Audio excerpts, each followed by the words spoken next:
The question that we always ask ourselves: who are they? Why are they here? What do they want? And would they ever harm us? You will find the answer at this episode of the Singapore Paranormal Myth.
The question about whether life exists beyond us is definitely a valid question.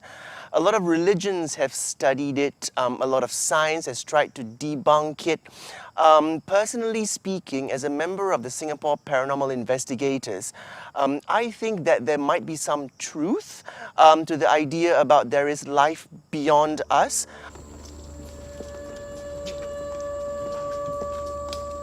Just now the part where I asked Terence to shine the gun, right?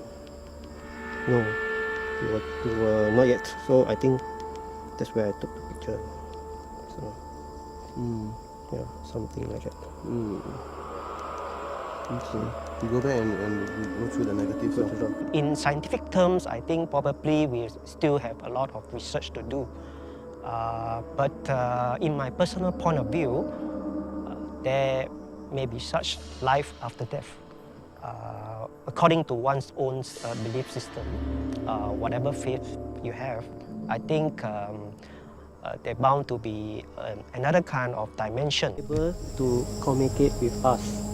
If you're able to, 1 blink for yes, 2 blink for no. Thank you so much. May I ask, are you a male or a female? If you're male, 1 blink. Female, 2 blink.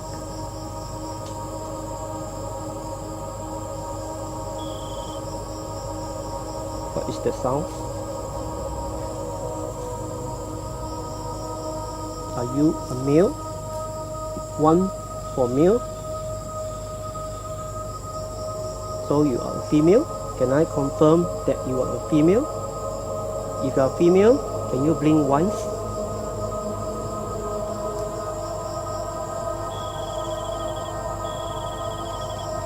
There are certain energies which are bad, and there are certain energies which are good, right? And then there are different strengths of different energies as well. Some who might have had horrible death might exude a lot more negative energies, and some who might have been abandoned might have a little bit more positive energies. Truth be told, we are here to just investigate the history of the place, what might have happened, and what might have caused certain energies to remain here. We try our best not to challenge the energies here, because we never know how strong or how vindictive or how evil they might be. Okay, currently now 13th of November, Friday the 13th, commencing EVP session. The time now is 11:07.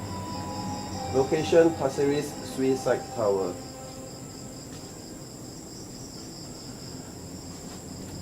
Are there any spirits around here who wish to communicate?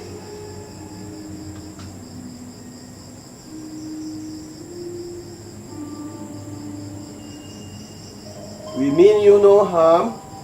We're just only here to do a simple investigation. What happened is that there's many tales and stories saying that there's any presence of any one of you around, not from this realm. So, if you do exist, can you please show us a sign?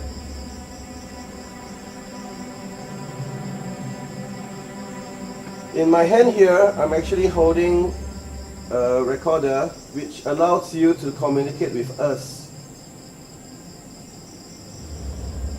You can wish to just speak into this recorder and we can hear you.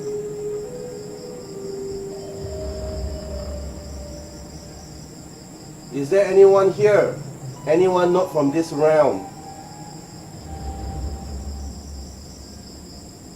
Are there any spirits around here who wish to communicate? There have been people who have claimed to have sighted a lady in white walking along the banks of Sungai Api-Api, which is just behind us right here. People from the HDB blocks have said they've actually seen this figure floating around the banks, and this was even featured in Incredible Tales a few years ago. There's also rumors that someone had jumped from a structure deeper inside there, and it is nicknamed as the Suicide Tower. Switching to dialogue mode.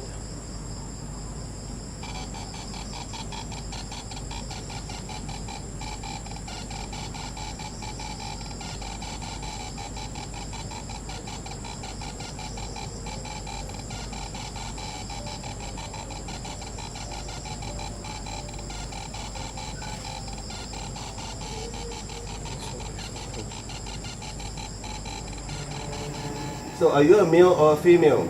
1 for female, 2 for male.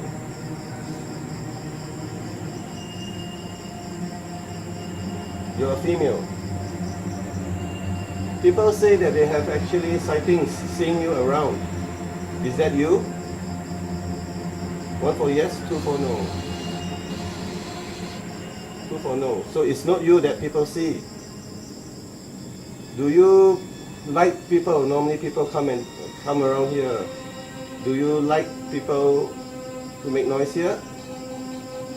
Lost connection. As a paranormalist, we use a lot of tools and a lot of gadgets and a lot of equipment, one of which is what I'm holding here right now. It's an electromagnetic force reader. It actually tries to record the presence of electromagnetic interference in the environment, and when there is a certain presence or a certain what people say as a haunting or a ghost or an apparition, this thing will let you know as to how strong that apparition is, where is it. You can actually communicate with it as well. Besides that, we also use other kinds of equipment such as motion sensors.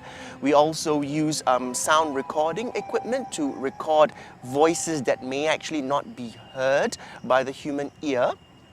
And we also use a temperature gun, something that measures temperatures in different parts. A spike in the temperature might suggest that there might be something amiss in the energies on that side.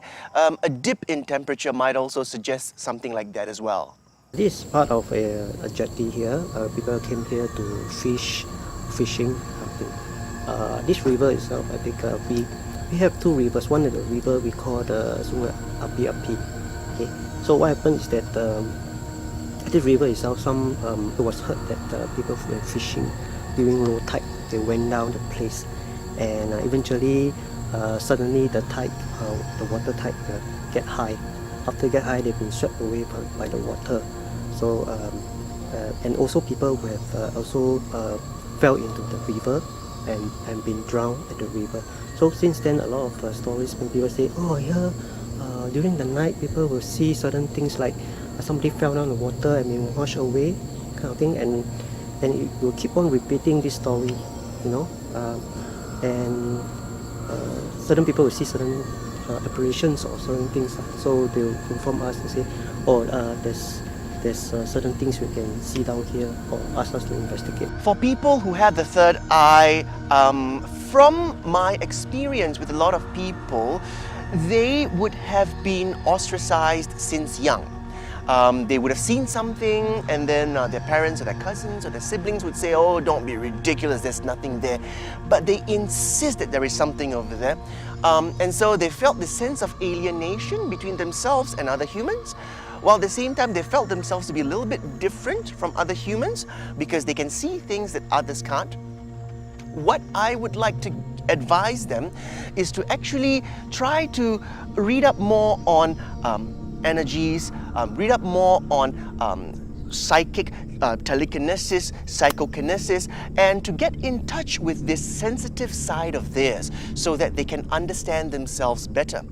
When they understand themselves better, only then can they actually temper the way that they talk to others when they tell others that there is something or some presence in that area. One message that goes out to them that they are not alone. There are a lot of other people in this world with their gift and they shouldn't be too hard on themselves. In the name of Lord Buddha, may all negativity stay at this place and never ever follow this auric field. In the name of Lord Buddha.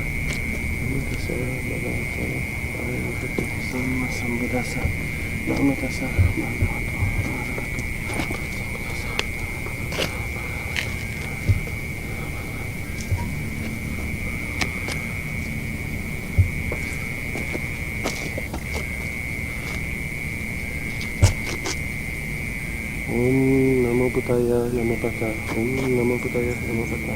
Om Namo Buddhaya Namo Bhata. Okay. This cleansing ritual is like how say to get rid of using sage to get rid of negative vibes around our body. So our team, regardless whatever religion, the sage is actually a kind of herb. It's actually a leaf. So this is actually non-religious. Normally, depending on what type of religion, I will actually invoke the good and light, asking all negative energies to leave the auric field. Only good and positive energy stays. At the same time, in the name of the good and light, all negative energies is supposed to stay at this place and not follow us home. Of course, coming to this kind of area itself, one must be also careful because whenever you barge into an unknown area, first thing, always remember to respect the environment.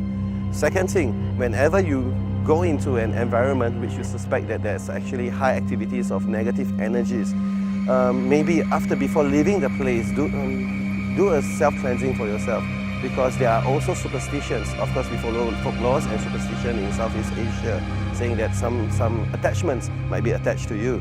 So my advice is that maybe if you, after your escapade, or maybe after you going for your trail-seeking trip, or this going home, maybe you can use a pomelo leaf mixed with just normal mineral water. Okay, just hold it for about 5 to 10 minutes and use the leaf and just to wash your forehead and both of the shoulders itself. Because sometimes when we move into other places which have negative energies impregnated into the area, as we walk past, our auric field tends to get attached to this kind of negative energies. So, for spiritual safety, I suggest that everybody should do a normal cleansing before going home. So, if you're hoping to catch a glimpse of a ghost or getting yourself thrilled, always remember, safety is most important. Secondly, respect the environment and the environment will respect you. Kenneth G, Singapore Paranormal Investigators, signing out.